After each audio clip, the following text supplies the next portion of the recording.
Hi, everyone. I'm Lowell Taylor. The main website is BibleScienceHappening.com, but within the many pages of that website is one that you can get to called SaintsBrightFuture.com.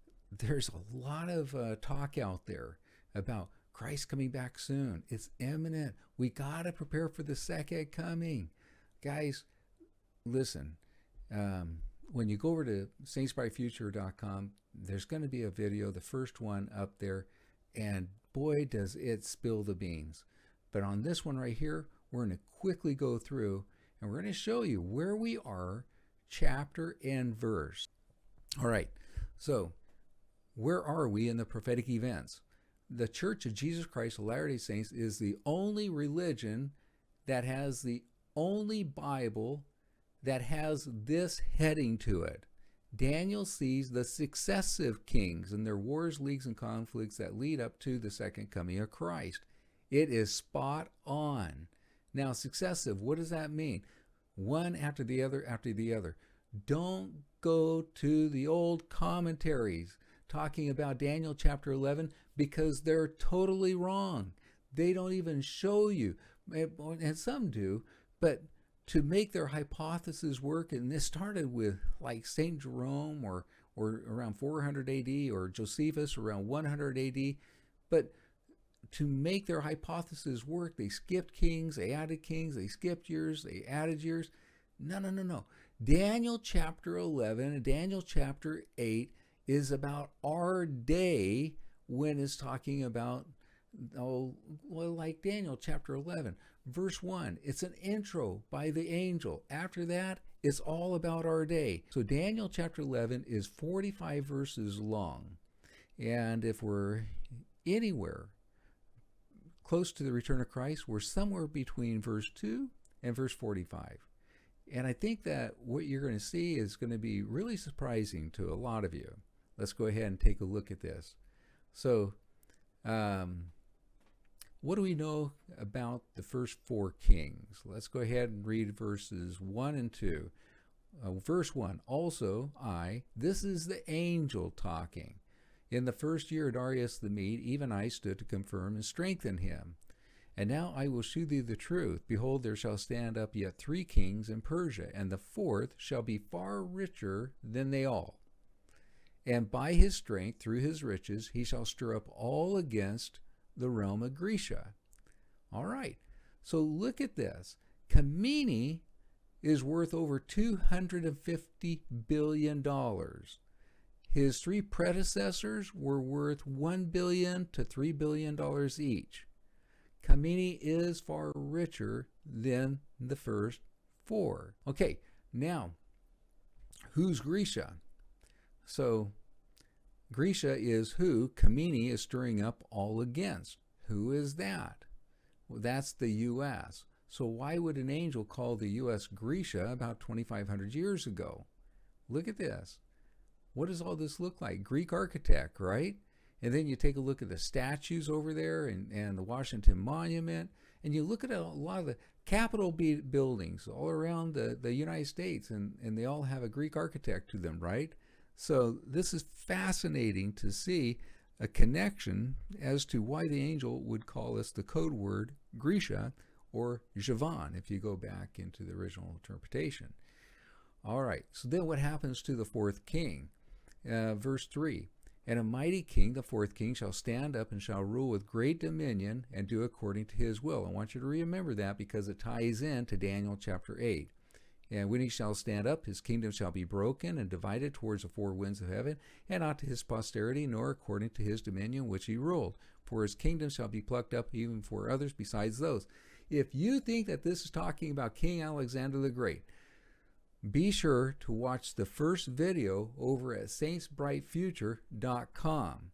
And I go into a little more detail over there showing that when King Alexander the Great died, it did not go right straight to his 4 chief captains. No. Boy, and what a mess. But anyway, watch that first clip if you have questions about that. Now, let's look at this. Daniel chapter 8 also talks about a war between Persia and Grecia. However, Daniel 8 also mentions a king from Media. Well, let's go ahead and take a look at this. Verse 1 and 2, like I said before, is just an intro. So let's jump to verse 3. This is about our day. Then I lifted up mine eyes, and I saw, and behold, there stood before a river a ram which had 2 horns, and the 2 horns were high, but one was higher than the other, and came up last. Here's the interpretation, verse 20. The ram which thou sawest having 2 horns are the kings of Media and Persia. Well, the Persian king is Kamini, and has Erdogan of Turkey become higher than Kamini. Interestingly, Turkey is up in the top left corner of the ancient Media area. And back in 2016, July 17th, 2016, Erdogan became higher than Kamini and fulfilled verse 3. Muslim scholars worldwide declared Erdogan to be the supreme leader for the entire Muslim world. That was July 17th, 2016. Prophecy fulfilled. Daniel chapter 8, verse 3 fulfilled. Then that brings up the curiosity. Well, what about verse 4?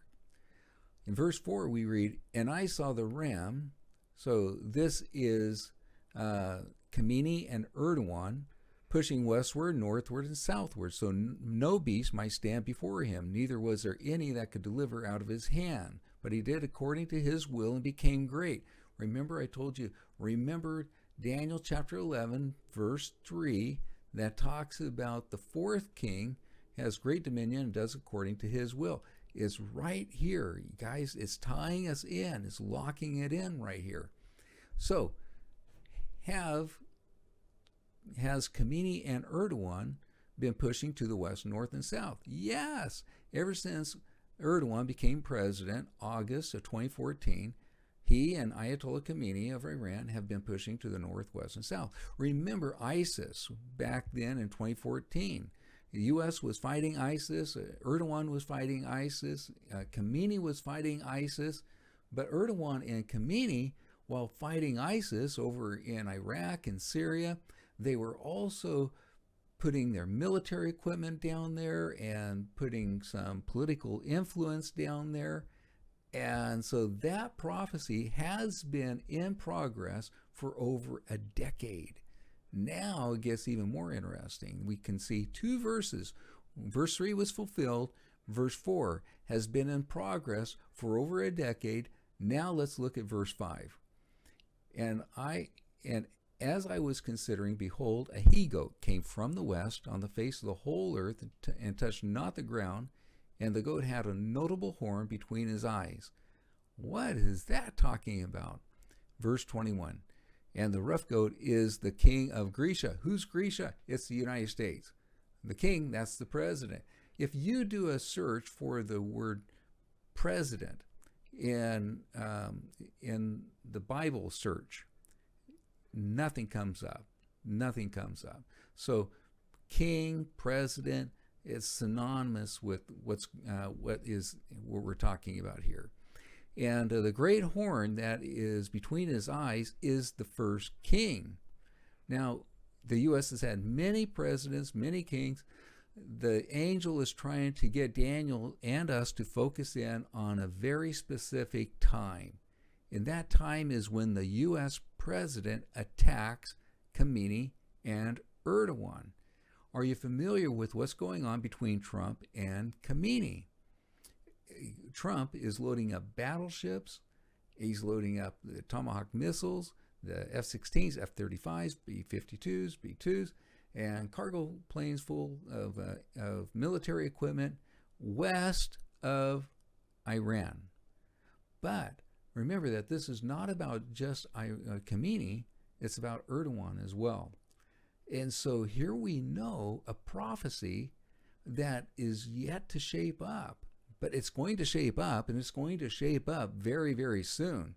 Trump is going to take out Khamenei and Erdogan. We know tomorrow's headlines because of prophecy. Isn't that awesome? Okay, so now let's see what Trump does. Again, Trump is going to come from the west on the face of the whole earth, touch not the ground, and he came to the ram that had two horns, which I had seen standing before the river, and ran unto him in the fury of his power. And I saw him come close unto the ram, and he was moved with choler against him, smote the ram, and brake his two horns, and there was no power in the ram to stand before him, but he cast him down to the ground, and stamped upon him, and there was none that could deliver the ram out of his hand. All right, so does that sound like a Trump attack to you? It sure does to me. A lot of power, real quick, just the way that Trump likes to do things, right? Get it done. So then, what happens next? This is the mic drop. Therefore, the he-goat waxed very great. So very successful with taking out Khomeini and Erdogan. After that, he becomes very great. And when he was strong, the great horn was broken. And for it came up four notable ones towards the four winds of heaven. Do you get what they're talking about? Look at this, verse 22. Now that being broken, whereas four stood up for it, four kingdoms shall stand up out of the nation, but not in his power. It is talking about the U.S. to split into four nations. Now, no big surprise if you tie in 3 Nephi chapters 6 and 7. In chapter 6, when the wicked judges were killing the righteous prophets without permission, the wicked judges were caught and were going to be tried. So what we read between chapter 6 and 7 is that the chief judge gets murdered, and then the government collapses, and the people went into tribes. So now we can see a connection with our day. Trump is going after wicked judges right this moment, and many other wicked people. And Trump is going to get broken. And we won't go into tribes, we're going to go into four nations. So this is so huge. And no one's talking about it, right? This is finally starting to get some traction. But I've been at this since about the year 2000. Now, I started back in 1998 on the journey, but it was around the year 2000 that I made this connection with Daniel chapter 11, Daniel chapter 8. All right, guys. I want to talk to you more about it. It's so important that we talk more about it. I mean, one of the things that I'll just skim through real quick is what's going to happen to Social Security, Medicare, prescription drugs, welfare, and the list goes on. We got to know what states will be part of which of the four countries, particularly the country that we're going to live in. And then we got to have a military ready for the new country, or else China and Russia could easily take advantage of a vulnerable time there. And so anyways, and isn't it interesting that in 1984, a man who was a lawyer and a judge, who was very astute in the U.S. Constitution, was called to be an apostle. Do you know who I'm talking about? And now, about 41 years later, coming up to the U.S. splitting up into four nations, President Dallin H. Oaks will be the first counselor or the prophet when that event happens. Isn't that interesting? Wow. God, he knew that this was going to happen. And look who he lined up to be the first counselor or the prophet at that time. That's amazing. Okay, guys, love you. And thanks for sharing this. Thanks for liking it. Make a comment. That's going to help it go viral or get more traction. Usually I only get about 100 views or so. Let's see if we can get a little more than that. Okay, guys? All right.